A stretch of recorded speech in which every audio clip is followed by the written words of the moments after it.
네, 안녕하세요. 서울디지털재단 최유민입니다. 네, 저는 오늘 일상 속 궁금증 해결을 위한 챗GPT 활용 방안을 주제로 이야기를 하려고 합니다. 이 자리에 모이신 분들은 평소에 챗GPT를 어떻게 활용하고 계신가요? 혹시 사용하시면서 가끔씩 이런 생각을 하시진 않나요? 이 정도의 내용은 구글이나 네이버와 같은 검색 사이트나 인스타그램, 유튜브를 활용하는 게 더 나을 것 같은데 라는 생각이요. 네, 이런 비슷한 문제의식에서 출발해 저희 기관이 이 자리를 마련했습니다. 챗GPT는 상세화된 그리고 구체화된 질문과 함께 한다면 저희가 원하는 최적의 답변을 도출할 수 있는 서비스입니다. 생각보다 훨씬 더 다양한 분야에서 말이죠. 그래서 저희는 어떻게 하면 챗GPT를 더 잘 활용할 수 있을까라는 고민을 담아서 오늘의 발표를 준비했습니다. 네, 오늘 발표는 크게 4가지의 흐름으로 진행될 예정입니다. 먼저 챗GPT의 특징에 대해서 간략하게 알아본 뒤에 챗GPT로 활용할 수 있는 영역을 탐색할 예정입니다. 그리고 일상의 궁금증을 해결하기 위해서 챗GPT 질문하는 방식, 활용할 수 있는 프로그램, 그리고 실제 질의응답 예시를 소개해 드리겠습니다. 마지막으로는 챗GPT를 활용하시면서 유의해야 하는 점들을 안내드린 후 발표를 마치겠습니다.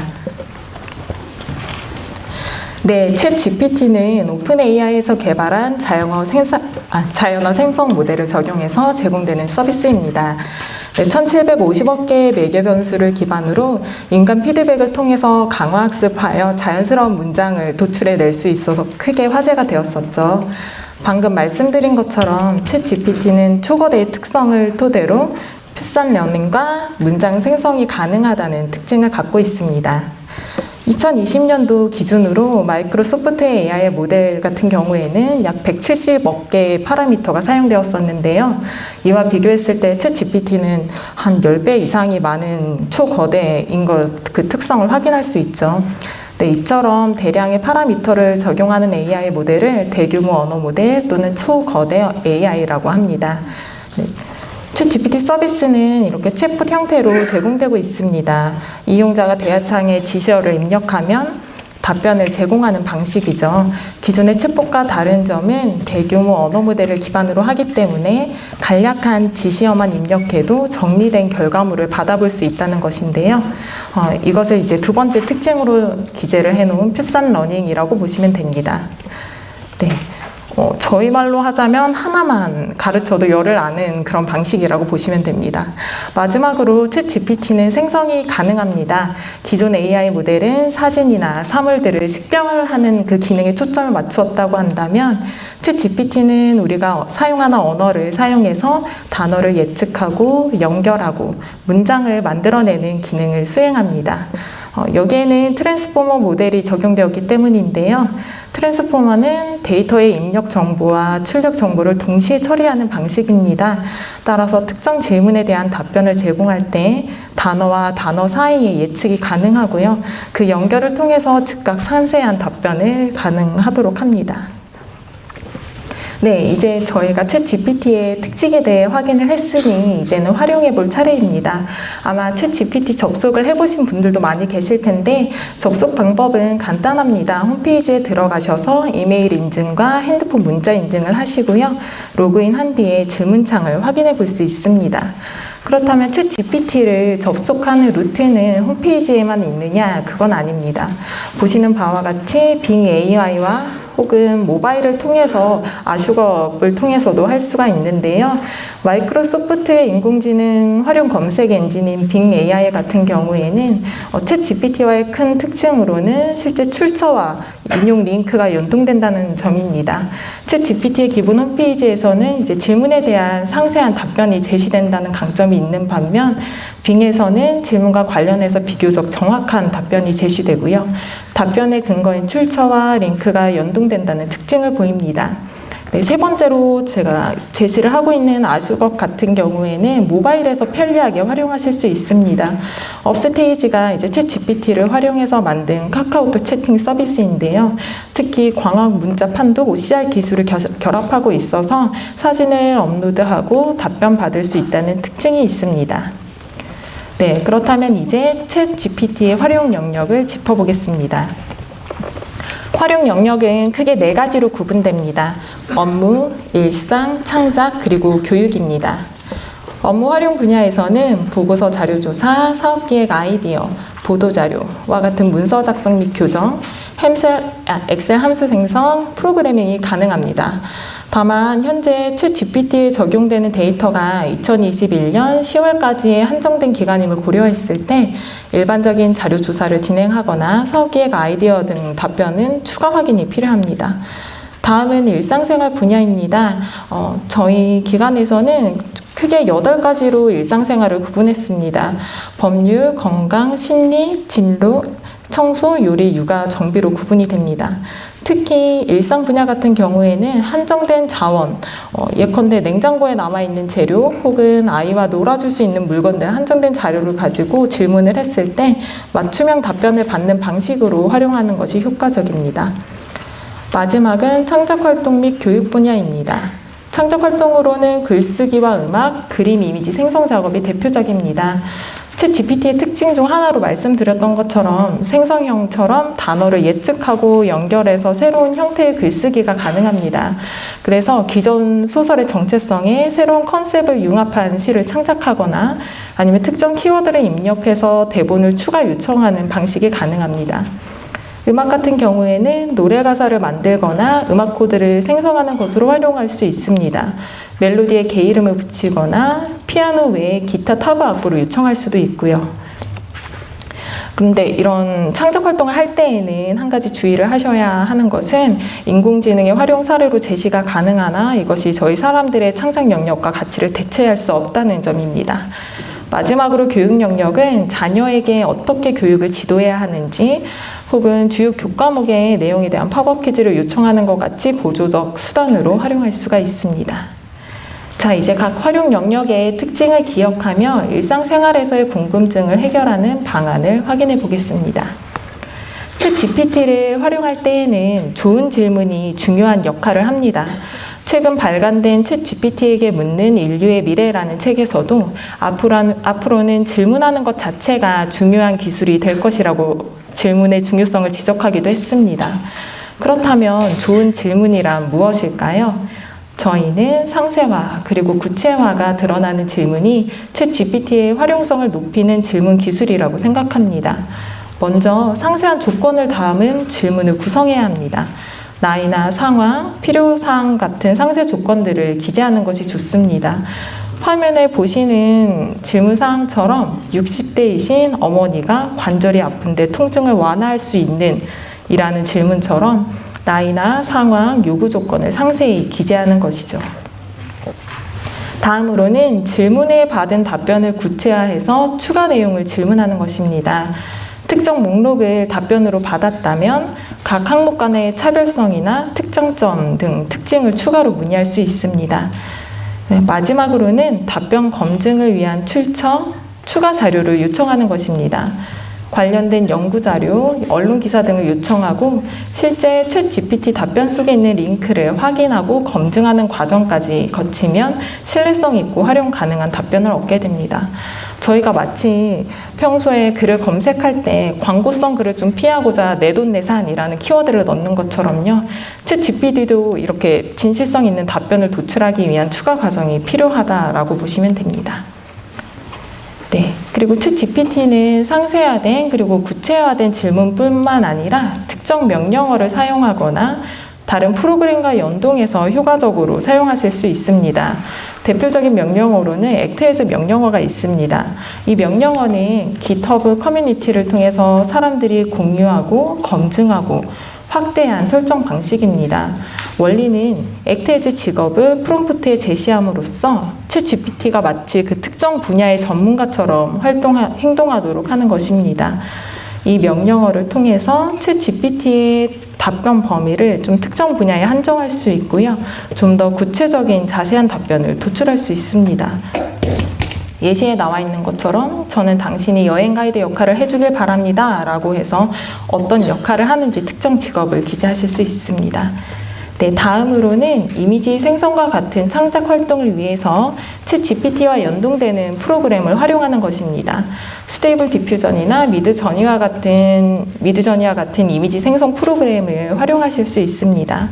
챗 GPT의 이미지 생성 프로그램을 연동해서 특정 분위기를 연상시키는 프롬프트를 구성해 달라고 구체적으로 요청한 뒤에 답변을 해당 프로그램에 입력해서 이미지를 생성할 수 있습니다. 네, 그럼 지금부터 엑셀 함수 생성, 실사 사진을 업로드하는 과정, 이미지를 생성하거나 영어 공부와 같이 챗 GPT로 궁금증을 해결한 질의응답 사례를 소개해 드리겠습니다. 먼저 엑셀 함수 생성입니다. 보통 엑셀은 저희가 특정 값을 얻고 싶다라는 목적을 갖고 사용하게 되죠. 그리고 값을 추출하는 데 사용하게 되는 함수를 모르는 경우에는 검색 사이트를 통해서 광범위한 질문을 입력해서 검색하게 됩니다. 유사한 형태로 데이터를 추출한 내용을 담고 있는 블로그나 아니면 관련 영상이 나올 때까지 계속해서 검색해 나가기도 합니다. 하지만 챗 GPT를 활용하게 되면 특정 함수가 필요한데 모르는 상황에서 하게 되는 번거로운 검색이나 탐색의 애로사항을 극복하는 데 도움을 받을 수 있습니다. 화면에 보이는 내용처럼 내가 원하는 값을 얻을 수 있도록 딱 맞는 함수와 조건을 만들 수 있게 됩니다. 이제 예시 화면을 한번 봐주시면 여기 첫 번째 왼쪽 예시 화면에서 원하는 것은 주민등록번호의 시작번호를 보고 남자, 여자를 자동으로 구별해 정리하는 것입니다. 여기서 잊지 말아야 할 것이 두 가지가 있는데요. 저희가 엑셀 데이터가 아니라 원하는 함수의 조건을 기재하는 것이고 그래서 그 조건을 프롬프트에 명령어로 입력해야 한다는 것이며 가급적이면 구체적으로 작성해야 한다는 것입니다. 그래서 이를 위해서 먼저 첫 번째로는 그 엑셀에서 전체 데이터의 참조 범위를 제시하고요. 찾는 조건을 입력을 하면 됩니다. 이 예시에서는 주민등록번호가 뒷자리 시작번호가 확인 가능한 엑셀의 C열과 출력별과 성별 구분을 적으시면 되고요. 그럼 다음과 같은 함수를 출력값으로 생성하게 됩니다. 두 번째 사례 역시 마찬가지입니다. 직원들의 사번 정보만으로 입사일을 확인하고 싶은 경우이죠. VLOOKUP 함수를 사용하면 되는데 이걸 모를 경우에도 챗 GPT에 물어보시면 됩니다. 프롬프트에 엑셀 전체 값의 범위를 넣고 그중 4번에 해당하는 열의 입사일에 해당하는 값을 출력해 달라고 조건을 입력하시고요. 내가 출력했을 때 원하는 그런 출력하는 함수를 만들어 주세요 라고 입력을 하시면 원하는 함수와 그 함수가 어떤 조건으로 생성이 되어 있는지 결과값을 얻을 수 있습니다. 네, 다음은 사진을 실시간으로 올려서 궁금한 점을 해결하는 사례입니다. 이 사례는 앞서 챗 GPT 접속 루트에서 말씀드렸던 아수겁을 활용했습니다. 혹시 지금 핸드폰에 카카오톡 플러스 친구로 아수겁을 깔고 계신 분들이 있으실까요? 네, 많으시네요. 네, 아수겁의 플러스 친구를 여시고 저희가 간혹 선물을 받았는데 외국어로만 기재가 되어 있어서 주의사항을 좀 알지 못하는 경우 혹은 우리 눈에 바로 보이는 청소를 해야 하는 장소가 있는데 어떻게 하는 것이 효과적인지 잘 모르는 경우 이럴 때 사진을 찍어서 바로 업로드를 할 수 있습니다. 그래서 이 영상은 제가 카카오톡 아수겁 대화창을 켜고 사진을 찍고 답변을 받은 과정입니다. 혹시 지금 핸드폰에 아수겁에 바로 연결이 가능하신 분들도 한번 플러스 친구를 여셔서 원하시는 질문사항들을 입력을 하시면 사진을 찍었을 때도 이렇게 사진을 전송을 하고 원하는 질문을 기재를 하게 되면 아수겁이 그 이미지에 나타난 문자, 텍스트를 읽고요. 질문사항을 그 읽은 이미지와 연결을 해서 답변을 제공합니다. 이렇게 외국어로 된 제품을 할 수도 있고요. 두 번째로는 물때가 낀 싱크대 사진을 찍어서 어떻게 청소를 할 수 있는지에 대한 답변도 받았습니다. 이렇게 모바일로 활용하는 경우에는 사진을 전송하고 대화창에 한글로 메시지를 입력하고 필요한 정보를 순간적으로 얻을 수 있어서 사용이 편리합니다.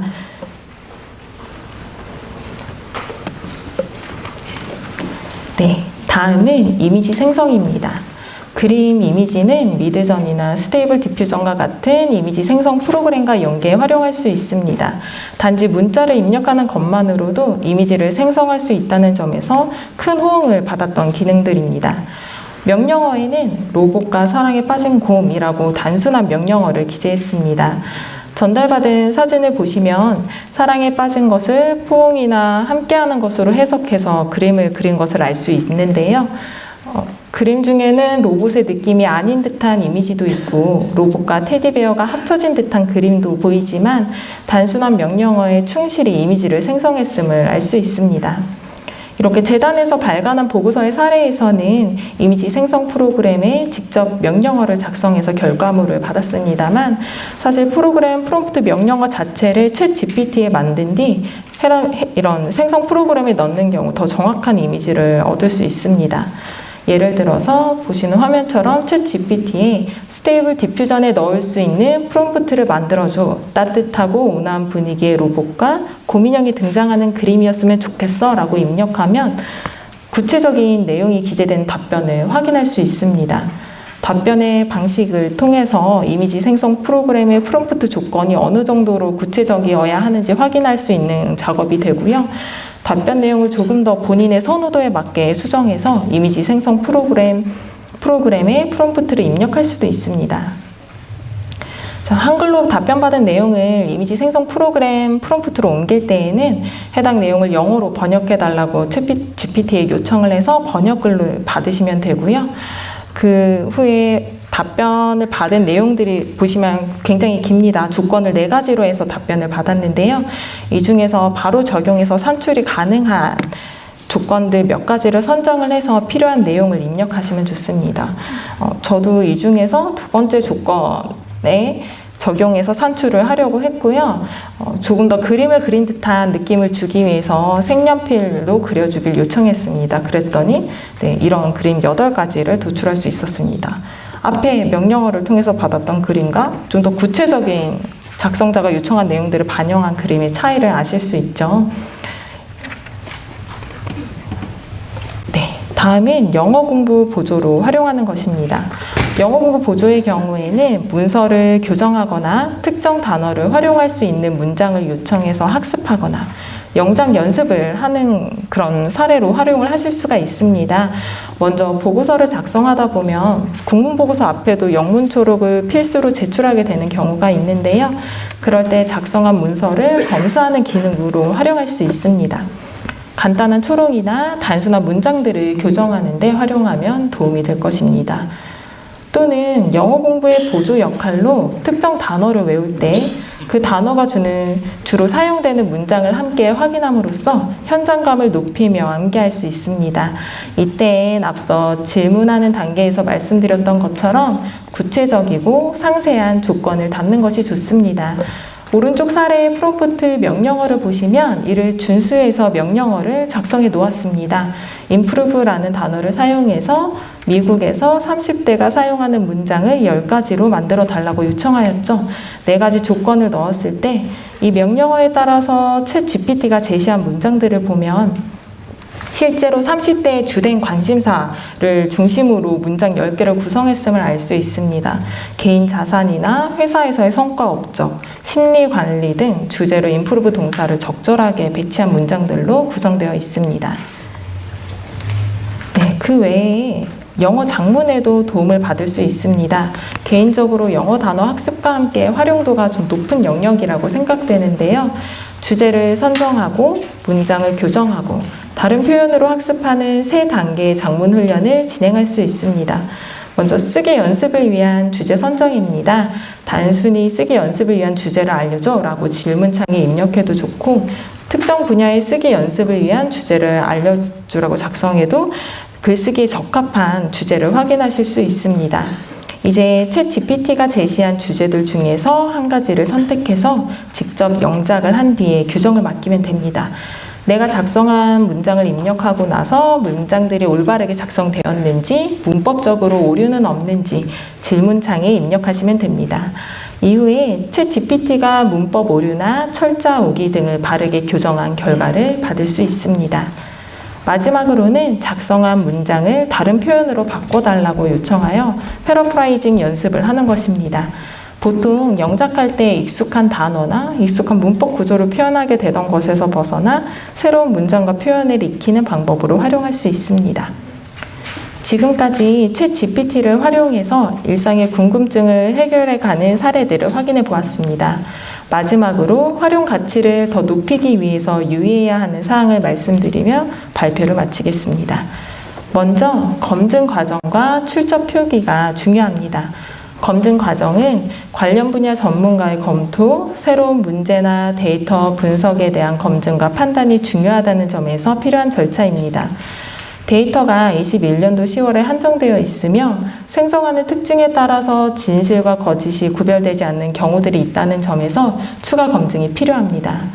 비단 일상생활에서 마주하는 궁금증을 해결하는 데 활용할지라도 답변의 진실성을 검증하고 더 나은 판단과 행동으로 연결하는 것이 중요하겠죠. 다음으로는 출처 표시를 하는 것입니다. 이는 문서 작업을 할 때 필수적인 절차라고 보시면 됩니다. 출처를 명확히 표기함으로써 그 관련 문서를 읽는 다른 사용자의 자료 검증을 받을 수 있는 기회가 되기도 하고요. 또한 자료의 신뢰성을 확보하는 수단이 되기도 합니다. 다음으로는 민감성 정보를 요청하거나 불법 활동에 활용하는 것이 제한됩니다. 개인정보나 회사 기밀, 정치적 견해나 개인평가 등의 가치 중립성을 넘어서는 정보는 주의해야 합니다. 또한 챗 GPT를 활용해서 법적으로 제한되거나 앞서 가치 중립성과 관련되는 사회적으로 지향되는 질문이나 활동에 활용되는 것은 금지되고 있습니다. 우리에게 익숙한 아이폰의 시리, 네이버 클로버, 기가 지니, 그리고 이제는 챗 GPT까지 AI 기술을 기반으로 제공되는 다채로운 서비스를 향유하며 살아가는 지금을 저희는 인공지능 대중화 시대라고 합니다. 인공지능은 민간 영역에서 언어, 음성, 시각과 같은 단일 지능을 넘어서서 생성의 영역을 포함한 복합, 그리고 초거대로 발전이 가속화되고 있습니다. 공공 영역에서도 역시 업무 자동화의 범위를 넘어서 정책 결정에 인사이트를 주는 정책 진행 단계로 진화하고 있다라고 평가가 되고 있습니다. 이런 상황에서 우리 시민들의 역할이 더욱 중요해지고 있습니다. 공공 영역에 인공지능을 도입하기 위한 법적, 제도적 기반이 준비되고 있는 단계인데요. 이때 올바른 AI 모델이 확립될 수 있도록 적극적으로 활용하고 감독하는 역할이 필요합니다. 시민 삶의 질이 높아지는 방향으로 공공 서비스가 기획될 수 있도록 서비스에 대한 설명을 요구하는 역할이나 적극적으로 일상생활 분야에 활용될 수 있도록 기획 방향을 요구하는 역할 등 적극적인 역할도 될 수 있겠습니다. 이처럼 시민들이 AI 서비스를 직접 활용하고 좋은 방향으로 활용될 수 있는지 관심을 가짐으로써 환경 개선에 기여할 수 있으리라 생각하고요. 저희 재단도 이런 환경 개선에 기여하도록 노력하겠습니다. 네, 긴 시간 발표 들어주셔서 감사합니다.